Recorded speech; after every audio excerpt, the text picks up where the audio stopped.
Bom dia, pessoal do nono ano. Na área de física, aqui é o professor Rogério Torres, tá? Espero que vocês estejam bem. Hoje eu preparei um slide aqui para a gente dar sequência àquelas videoaulas anteriores que a gente teve, tá? Estou colocando aqui algumas atividades do livro da 216 e 217 para a gente corrigir. E devo colocar aqui também uma ficha de atividade relacionado a máquinas simples, como as alavancas, as roldanas, tá? Para a gente ir treinando em relação a esses assuntos, tá certo? Então, deixando bem claro aqui para vocês que meu WhatsApp eu já divulguei para vocês, tá? Qualquer coisa pode entrar em contato comigo de acordo com o assunto relacionado a alguma pendência ou algum trabalho que está faltando, enfim, a gente pode ter essa, essa informação e a gente vai dar continuidade. Eu coloquei logo aí na página do livro a 211 e a 213, tá? E aí a gente vai também aproveitar e fazer as atividades da 216 e 217 também do livro, lembrando que também vai haver uma ficha e essa ficha você pode enviar pelo meu e-mail ou pelo WhatsApp, tá? Pelo WhatsApp você também pode enviar. Lembrando que meu Instagram continua lá, o Conexão Reforço Escolar. Qualquer dúvida aí você entra em contato comigo. A gente viu inicialmente, tá? Eu estou no capítulo 7 da página 211. A gente viu que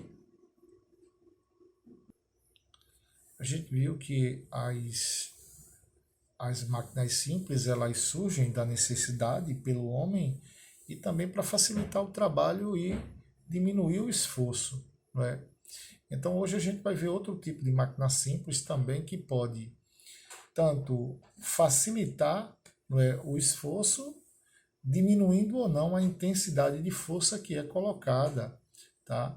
Dentro dessas atividades que é muito corriqueira, muito do dia a dia relacionada às nossas atividades e às nossas áreas. Então, essas roldanas, na qual tem aí um desenho que é utilizado na construção civil, nas academias, a gente vê muito isso, no porto a gente vê isso também, elas têm um nome chamado de polias, não é? Elas são utilizadas em máquinas, geralmente com a função para direcionar uma força sobre determinados objetos, onde esses objetos serão traçados por cordas ou cabos, tá? Podendo desviar assim a trajetória dele ou até mesmo levantá-lo, tá? A ideia de uso dessas roldanas parte desse princípio. Então, como a gente veio falando aqui de alguns exemplos, a gente tem ela sendo utilizada na construção civil, na composição dos motores também, né? Nos aparelhos de academia a gente vê muito comum. É muito comum a gente ver o pedreiro, quando ele está no telhado da casa, colocar uma roldana e fazer com que o cimento, fazer com que a areia, fazer com que os materiais cheguem através dessas roldonas. Mas note que, desses meus exemplos que estão aí, eu tenho três situações de roldanas. Não é? Duas são iguais, mas uma eu tenho um complexo. Eu tenho uma roldana que ela muda a posição dela de acordo com a força aplicada, tá? E aí eu vou ter uma classificação de acordo com como essas roldanas se comportam perante a ação da força. Então, nos tipos de roldanas, eu vou ter as roldanas fixas e as roldanas móveis. Então, as fixas, elas mudam a direção, tá? Sem alterar a intensidade de força exercida. Quando você usa uma roldana fixa, você continua puxando aquele peso e colocando um peso tão quanto aquele que você está puxando, tá? Então, ele não diminui o esforço, tá? ele não diminui. O que ele faz é mudar a direção na roldana fixa. Você vai ver que a roldana fixa ela tem um eixo, ela tem um disco que ele gira, e nesse disco tem uma área onde a corda se encontra dentro de um sulco, na qual a gente está chamando ali de gola, e tem, não é, uma parte que fica presa à alça e ao eixo, tá? Entre o disco. No caso da roldana móvel, nesse caso, o suporte do eixo não é fixo. Você vai ver que eles se locomovem. Aqui, ó, quando a carga sobe, ela também muda o seu sentido, não é? Ou seja, a roldana ela acaba se deslocando junto com a carga, junto com o objeto, do objeto. Diz aqui que quando usamos uma roldana deste tipo, que se move junto com o corpo deslocado, a força que a gente precisa aplicar vai ser a metade da força peso, ou seja, a metade da força resistente, tá? Para eu erguer esse corpo. Então, se esta carga, num caso de roldana móvel, ela tem 100 newtons, eu vou colocar uma força pela metade, ou seja, 50 newtons, eu já coloco ela em movimento. Se fosse numa roldana fixa, a carga tendo 100 newtons, eu teria que aplicar uma força também de 100 newtons. Então você vê que a roldana móvel, ela, no caso de cada polia aí, ela diminui a ela diminui o esforço, não é, realizado. Mais adiante aqui, eu coloquei uma história relacionada com a polia. Não tinha lá no nosso livro, mas é importante. De onde surge esse nome, né? Polia. Então, segundo algumas hipóteses, a roda ela foi inventada na Ásia há 6.000 anos atrás, na Mesopotâmia. Tá? E no início ela foi como função utilizada em transporte de cargas para diminuir o esforço humano. Só que nessa época essas rodas elas eram pesadas pra caramba. Por quê? Porque era feito de madeira maciça. E aí ao longo do tempo foram aperfeiçoando, aperfeiçoando, fazendo alguns furos nela até a origem dos raios, tornando-se mais veloz e de fácil manejo, né? Então, é aí que vem a origem da polia.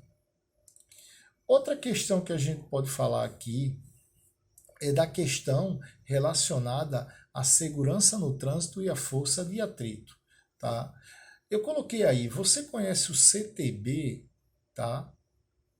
Então, o CTB está relacionado ao Código de Trânsito Brasileiro. A gente sabe que o Código de Trânsito Brasileiro ele rege leis regulamentares para que os veículos que trafegam tenham equipamentos de segurança obrigatório, tá? E que esses equipamentos obrigatórios eles estejam em condições satisfatórias.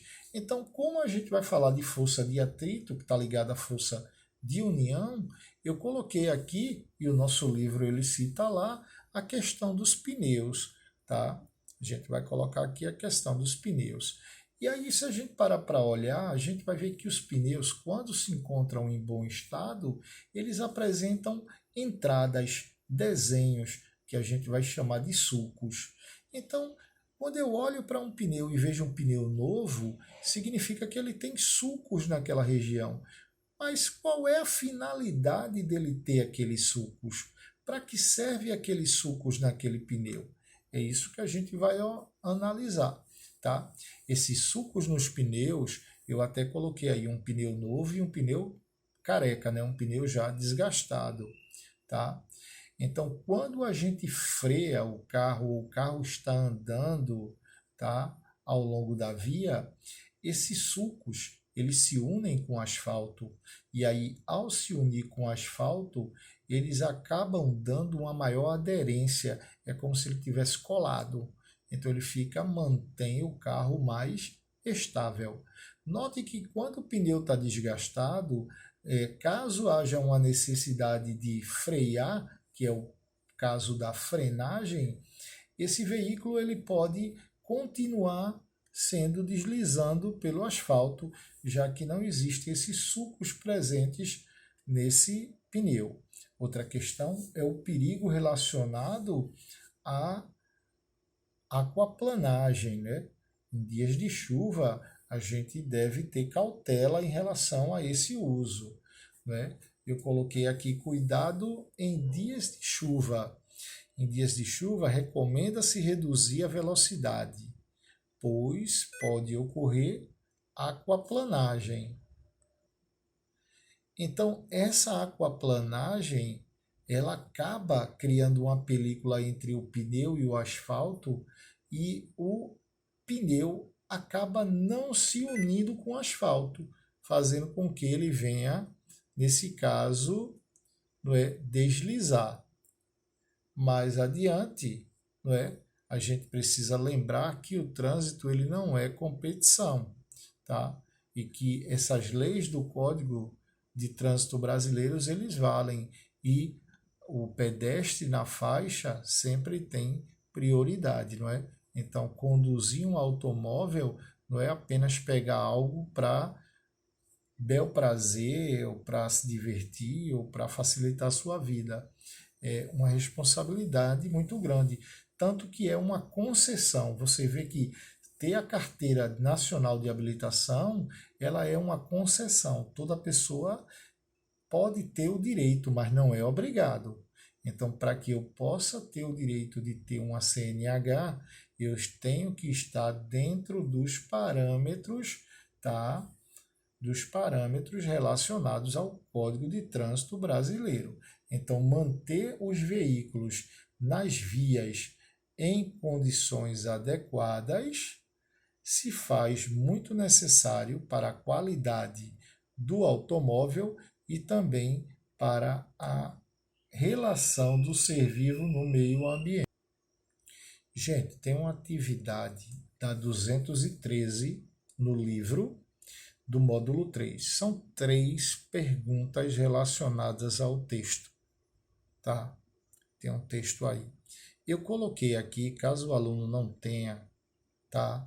O livro eu coloquei aqui para a gente resolver. Então, vocês vão primeiro ler, depois a gente vai dar sequência à resposta. Ele colocou aqui, ó, conforme previsto no Código, né, de Trânsito Brasileiro, é proibido o tráfego de veículos equipados com pneus sem condições mínimas de segurança, como os que não apresentam sulcos com profundidade adequada. Explique com suas palavras a relação existente entre os sulcos do pneu e a sua aderência no asfalto. Então você vai explicar da importância desses sulcos que ocorrem no pneu, tá? Eu fiz uma resumida aqui, ó. A gente precisa se lembrar, se a resposta da questão A, tá? É que os sulcos dos pneus são essenciais porque eles acabam aumentando o atrito ou a aderência dos pneus, não é, com a própria pista, principalmente com dia de chuva. Por quê? Porque esses sulcos, eles são, você vai ver, cada um tem um desenho. Então, esse suco ele vai auxiliar e fazer com que aquela água ela saia da pista, seja jogada lateralmente, sem ter influência para os pneus.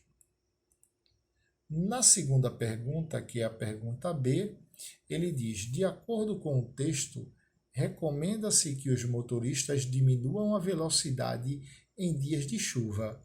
Explique o motivo dessa recomendação.